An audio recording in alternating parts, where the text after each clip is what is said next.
So this is Luke chapter 1, verses 1 through 4. Inasmuch as many have undertaken to compile a narrative of the things that have been accomplished among us, just as those who from the beginning were eyewitnesses and ministers of the word have delivered them to us, it seemed good to me also, having followed all things closely for some time past, to write an orderly account for you, most excellent Theophilus, that you may have certainty concerning the things you have been taught.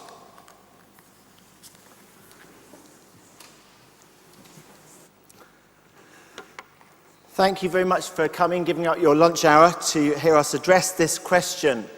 Could life in this world be different? Might be you saw the video that we put together to advertise this series, in which there are a series of quite horrific images just taken from the newsreels of the last few years. Pictures of children cowering in a war-torn area. Pictures of migrants heading off into an unknown future. Pictures of desperate suffering and all that is wrong with this world. Maybe we don't experience that personally. We have a very sheltered existence.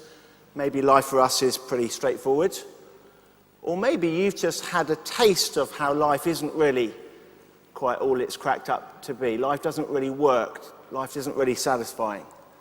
Maybe the diagnosis from the doctor for somebody you know. Maybe the diagnosis from the doctor for someone you love. Maybe the hint as you look at the television that everything isn't as it ought to be. And the question we're asking is, could life be different to the life that we see around us on the television screens and in London? And the Christian answer is yes, it could be. But we're pretty cynical about that. Couldn't this just be wishful thinking? Isn't this just the opiates for the people? Isn't it just people convincing themselves what they'd like to be true in the face of the evidence? Well, my hope today is to persuade you that this book that you have in your hands is worth reading. My planned outcome, the thing I'm going to try and persuade you most to do, is to read it. That's all. I've got about 25 minutes to do that. I hope at the end of 25 minutes you'll go away convinced that you need to read this book and it could change your life. Because this holds the key to life in this world that could be very, very different indeed. To introduce it, I want to begin with a thought experiment I've done before here, so apologies to those of you who've heard it before, but please humour me, and I want you to imagine that you've just regained consciousness. There's a small pinprick in your arm where they put the injection in, but you don't remember it. In fact, the drug is so powerful that you remember nothing at all. Your memory has been completely erased, and so for everybody else in this room. Imagine as well that the windows are boarded up on the outside, as indeed they were a few years ago when we had some building work done. They're just boarded up and lights behind them. The door over there is locked closed. Here we are in this room with no memory of how we came to be here and no knowledge of anything beyond. But pretty quickly the questions are going to start to fly. What are we doing here in this room? What are these strange statues on the wall of this room perhaps? How should we behave while we're in this room? How did we get here? Will we ever leave? Maybe somebody comes up with the idea of a series of talks saying, could life in this room be different? But we don't know because we've got no memory of anything beyond. Well, being resourceful though, people begin to think. Some people take the scientific approach. They say, look, let's do some measurements and experiments on life within the room and see what it is we can deduce about it. So perhaps they take some of the chairs and carry them up to the balcony and drop them off the balcony and measure them with their stopwatch, the acceleration due to gravity, and they formulate a theory of universal gravitational acceleration, 9.8 meters per second.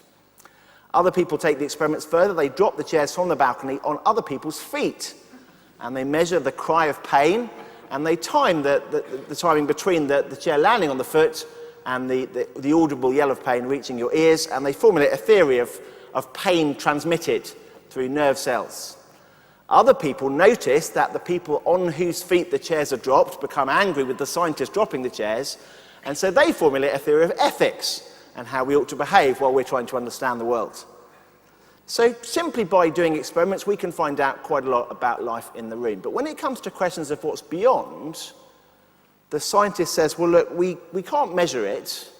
It's beyond the reach of our experiments. So let's assume that life in this room is all that it exists. and they're content with that. Other people take a different approach. They eat all of the sandwiches from Pret a Manger just over there, and they fall into a cheese and pickle-induced sleep, and they have rather vivid dreams, and when they come around again, they say, hey, I think I've been in touch through my vision with life beyond. And they describe how there's a big Pret a Manger in the sky to which we're all headed. Other people have different dreams, and we don't know who to follow because we're just guessing. Imagine at that moment, there was a sound of a bolt drawing in a lock, and the door over there opened, and somebody walked in from the outside. Perhaps they're from the City of London Police. And they say, oh, it's obvious what's happened here. You've come to a talk at St Helen's Bishopsgate, and they've drugged you. Escape now. Now, it's obvious, isn't it, that if that person were to speak into the room, they would have a different perspective than any of us who are here, because they know more, they see beyond, they know about a bigger context. They have more satisfying, more complete answers. And what that person from outside has to say immediately takes precedent over our guesses, our limited experiments, our speculative visions. Well, that is the Christian claim. That 2,000 years ago, somebody walked through the door of history who was from outside. He was the God who made the world. And the claim is that this person was seen and witnessed over a period of some years by those who lived in the same country in Israel, and that he managed to persuade them that he was from outside. Some people were there at his rather dramatic entrance, announced by angels from heaven. Others met him later on, but were persuaded by the things that he said and did that they had met no one other than the God who made everything. And they came to be convinced of what he had to say. And the story of that encounter, that person stepping through the door of history, is in this book. Maybe I've persuaded you already that you really should read this book. This is the encounter that human beings had with somebody they believed came from outside. But you might be thinking cynically, how do we know it's not just made up? I mean, after all, this is a deceptive, cynical world. This is the world of alternative facts. This is the world where if you assert something loudly enough and you're powerful enough, you can persuade people to believe you, even if it's obvious that it didn't happen. I think my most extraordinary, for me, of the Trump claims was there were more people at my inauguration outside the Capitol building than at Obama's, which is a sort of silly thing to assert, isn't it, when we have actual camera footage of both events. So, really, are you sure? Yes, really, that's absolutely true. And so we bring up the pictures of a very, very full avenue outside the Capitol building, and then not very many people at all. Oh, you faked the photographs, and so on. We're cynical about claims and political claims. We're cynical about this book. So I want to persuade you, if I can, that this is worth taking seriously. Did you notice, just open at page 3, we're going to flick round a bit. At page 3, notice at least what Luke thinks matters in terms of evidence. Wonder how you might expect a religious person to persuade you at the beginning of his religious book. Maybe you'd expect him to say, let me tell you about something that will make you feel better in a world full of suffering. Let me paint you a picture that will stir your imagination as we all try to convince ourselves by a blind leap in the dark into something we would like to be true. No, he doesn't say that. He begins, inasmuch as many have undertaken to compile a narrative of the things that have been accomplished among us, just as those who from the beginning were eyewitnesses and ministers of the word have delivered them to us, it seemed good to me also, having followed all things closely for some time past, to write an orderly account for you, most excellent Theophilus, that you may have certainty concerning the things that you've been taught.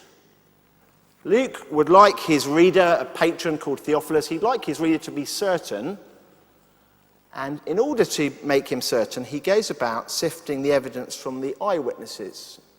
In other words, it's not just us in our sophisticated culture, as we understand history and court cases, who realise that first-hand testimony is the best kind. Luke knows that. So in order to make you certain, Theophilus, I've checked with all the eyewitness reports I can find and compiled an account in order so that you may be certain. He says he asked the eyewitnesses. He was around at the time. He was contemporary with the Apostle Paul, in the same generation as those who met Jesus. Luke himself didn't meet Jesus personally. We have 4 accounts in the New Testament: Matthew and John, written by 2 of Jesus' close followers, and then Luke and Mark, written by associates of them.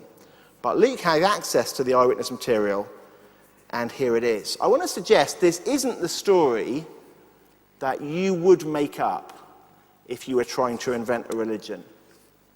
If you were trying to create a fiction to persuade people, you could do a lot better than this. Let me explain what I mean. On page 65, you don't need to turn to it, I'm just going to give you a flavour. You can read the whole thing when you get home. On page 65, Jesus asked the explosive political question of the day: should we pay taxes to Caesar or not? You may know the context was that Israel was an occupied country.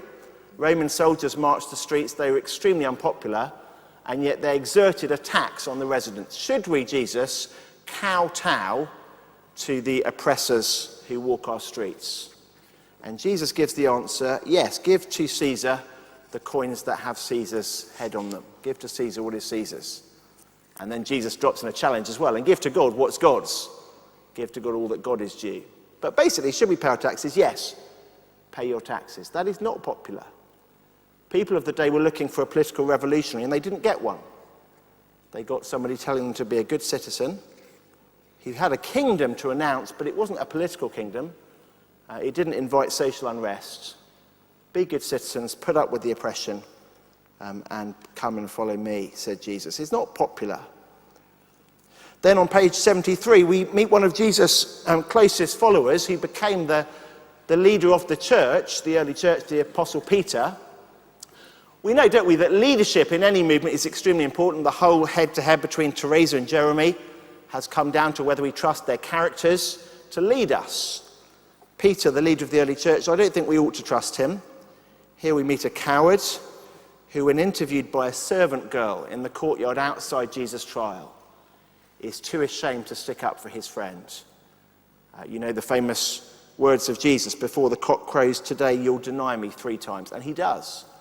And he breaks down in tears. Peter the coward, not the leader that inspires us. It's not the story you'd make up. Gets worse, though. On page 76, we see Jesus, the one who's supposed to be the king, the God who came in through the door from outside, now being killed on a cross, being crucified, executed in weakness, people mocking him. Are you not the king? Save yourself. But he doesn't. We know from 1st and 2nd century documents that the crucifixion of Jesus was the great stumbling block to the spread of the Christian message in the early years. People wanted somebody who was powerful to lead them. They wanted to be persuaded by somebody who could bring great victory. And here was a man who died in weakness. Not the story you'd make up. In fact, there's even a piece of famous graffiti from the 3rd or 4th century in Rome depicting a Christian bowing before a man on a cross with a donkey's head. The inscription reads, "Alexamenos worships his God." And the idea is, how foolish of Alexamenos, this Christian, to worship someone who died on a cross. He's clearly a fool. And then a final comment on page 77. This Jesus who was executed on the cross is now alive again. The tomb's empty, and they meet him alive. But the first witnesses on the scene are women. You may know that in a 1st century court of law, a woman's testimony was not considered valid. So don't make it up. Don't make your key witnesses to the most important event that you're narrating people whose testimony would not be considered worthy.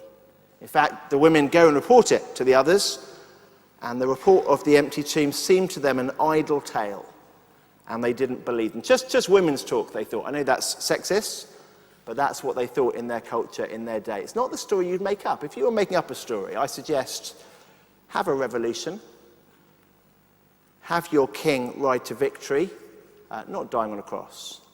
And if you are going to have a resurrection, make sure the witnesses are men. Not the story you'd make up, not the story you could make up, not the story you would, not the story you could, because this is the story that is very specific about times and places and people. Just look, for example, at page 11. Examples like this all the way through, but look at page 11, halfway down the page.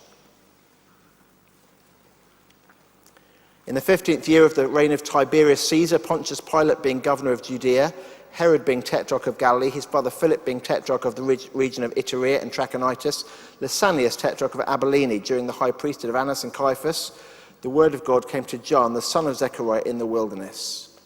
It's pretty specific, isn't it? We know exactly when we're talking about. In fact, Luke is consistently specific about the names of Roman governors and officers, and if you're a geeky historian, you'll enjoy tracing some of the inscriptions that have been uncovered by archaeologists. That confirms that he called people by exactly the right names. He tells you where things happened. He tells you who they happened to. He tells you whose children they happened to. John, son of Zechariah, in the wilderness. And the idea of this is that this is a document that invites itself to be checked, cross-referenced. We can't check because it was 2,000 years ago. But here's a document published within the lifetime of the events that for the first skeptical readers was open to cross-examination. If you're making up a fairy story, my advice is, in the tradition of all good fairy stories, to begin it long, long ago, far, far away. Because long, long ago, far, far away, no one can check. And you might say, well, it was long ago. It's in Israel, in the Middle East, and it's 2,000 years ago, and far away in Israel, the Middle East. But it wasn't long ago, and it wasn't far away for the first people who read it. They could check. Is it true that you are John, the son of Zechariah? What was your message in the wilderness? Excuse me, are you Jairus, the ruler of the synagogue? Is it really true that your daughter died and Jesus raised her from the dead? Don't be specific, Luke. Make it vague. Make it just legend or fable. Don't tell us the names and the dates and the places, because someone will check and find you out. It's not the story you would make up. It's not the story you could make up. Nor is it the story you'd want to make up. It's worth saying that the early witnesses, the early Christians, were unpopular and they were persecuted. Luke wrote a second volume. It's called the Book of Acts, also found in the pages of the New Testament. In the Book of Acts, we read of beatings. We read of the disciples being cast into prison, threatened. We read of one of Jesus' followers being stoned to death with a baying mob.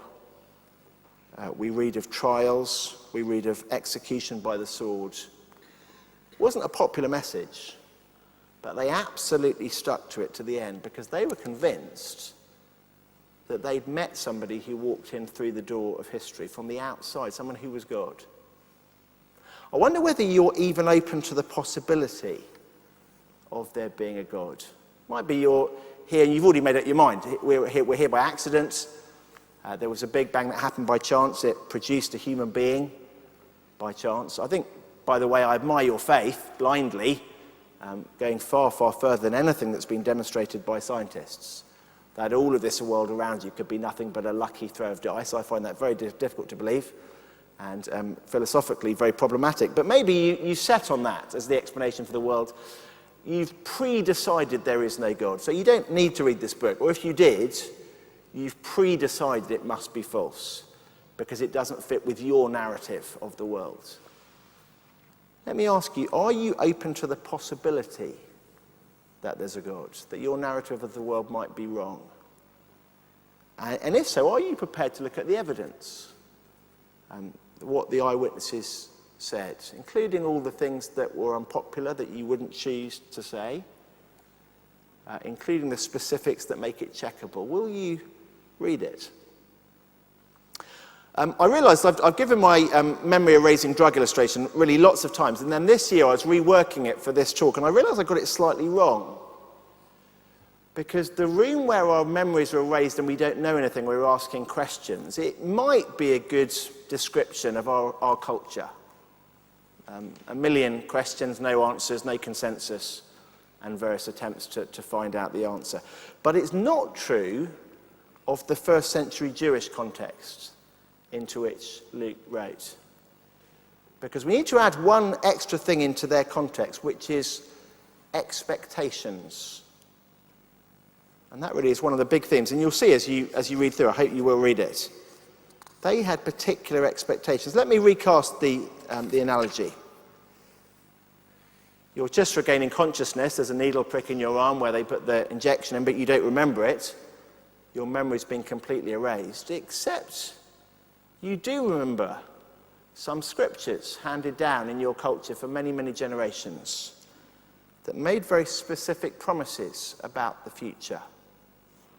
They told you that although life in this room is a bit miserable and disordered and full of pain and suffering, there is a hope of a world that could be different. And that different world will be brought about by a visit from God himself. And you'll be able to recognize him because here is a set of very specific descriptions about where he'll be born, what he will do, what he will say, and what will happen. Expectation. So when somebody walks through the door of history, they're not just interested that here's somebody who can do miracles. They're interested in which miracles he can do. Are you going to do the miracles that were promised? Are you going to fit the description that we've been hoping for? And they're persuaded that he does fit it. And so they're very, very excited. So it might be that you're thinking, okay, you've told me that I need to look at the history. The problem is I just don't really care about it. I'm not really interested. I mean, yeah, maybe I could check it out factually. I could read what the eyewitnesses said. I could work out whether I think they were telling the truth. But why would I bother? Well, the point is you would bother if you had this set of expectations and hopes. Because they are wonderful expectations. Let me read to you, for example, the way that one of the people on the scene reacts to the news of Jesus coming. In fact, it's the birth of his cousin, John the Baptist, which is just one of the steps towards his arrival. Page 7 reads like this: "Blessed be the God of Israel. He has visited and redeemed his people. He's raised up a horn of salvation for us in the house of his servant David, as he spoke by the mouth of his holy prophets of old, that we should be saved from our enemies and from the hand of all who hate us, to show the mercy promised to our fathers, to remember his covenant, the oath he swore to our father Abraham, to grant us that we, being delivered from the hand of our enemies, might serve him without fear, in holiness and righteousness before him all our days." There's real excitement because for hundreds of years we've been looking forward to a rescue. We know there's a God who's merciful. We've been waiting for his mercy. And now it might be coming. You might think, oh, well, of course, this just reinforces my theory of wishful thinking. You know, they really, really wanted to believe this.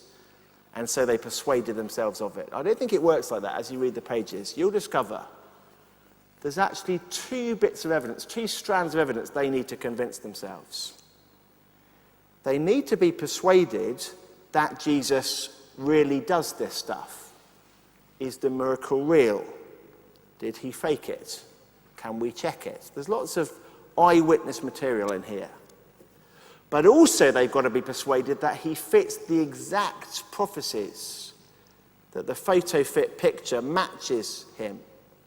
So if anything, I think it makes the first century readers more careful than we would be. They want evidence, but they want evidence of a particular kind to match particular expectations. And that is what they get. And that is why they're so excited. And that's why they wrote it down, and that's why they are stoned for it and die for it and locked in prison for it. They won't shut up. And that's why you should read it. Seems a long, long way away, doesn't it, from the City of London, from our offices, from what we've been doing this morning. I want to ask you, are you even open to the possibility that there is a God who made you? That he made promises about a different kind of life in this world, about a rescue and forgiveness and mercy and transformation. And that 2,000 years ago, a man walked through the door of history who fulfilled all of those promises and in whom we can trust. Please don't take a leap in the dark. I'd hate you to do that. But also, please don't close your eyes in ignorance. I'd hate you to do that as well. And please will you, here's my challenge, please will you read this book. It will take you, I guess, 2 hours, the whole thing. But I'd like to suggest that you don't do that, don't rush through it in 2 hours, rather spend 1 hour to read just one chapter. It doesn't take that long, but read it carefully and slowly. And perhaps as you do it, annotate it. You're welcome to take this copy, you can scribble all over it. Tick everything you think is true, but a cross against everything you think is untrue, or you disagree with. Underline everything you don't understand. And maybe ask a Christian, maybe someone who brought you today, ask them for a coffee, which I guess they will buy, I'm promising on their behalf, and go through your annotations, chapter 1. I was stuck on this bit, I didn't really like this bit was interesting, and then maybe the Christian can shed some more light on it, you can discuss what you found. If it's useful, why not do the same for chapter 2? If that's useful, well, a maximum you'll see of 24 coffees here on the Christian. If at any point it stops becoming useful, just stop there. Nothing to lose, in other words, but 1 hour of your life and a cup of coffee with a Christian friend. And as you read it, ask yourself the question, am I persuaded that this happened? The eyewitness documents. Does it match what was promised? The great hope and expectation of a different world. And if it is, then this is a book that will change your life. Thanks very much for listening. Well, thank you very much indeed for coming. And Andrew, thank you for giving us such a terrific start to our 3 weeks. And just to mention that Andrew will be giving this talk again, or something close to it, this evening, where we will be interviewing Sir Jeremy Cook, who's a former High Court judge. So we'll have a full half-hour interview with him, followed by this talk. And then again this talk on Thursday. So you may be saying, oh, I'd love to come and hear again. We'll have an opportunity to ask questions of Andrew from the floor on Thursday, which is always great. And then next week, meaning in a fleeting or meaning in a passing world. And you might like to join us on Tuesday or Thursday next week. Again, thank you very much for coming. Do take this with you, and we'd love you to get a coffee of a friend and go through it. Thank you very much.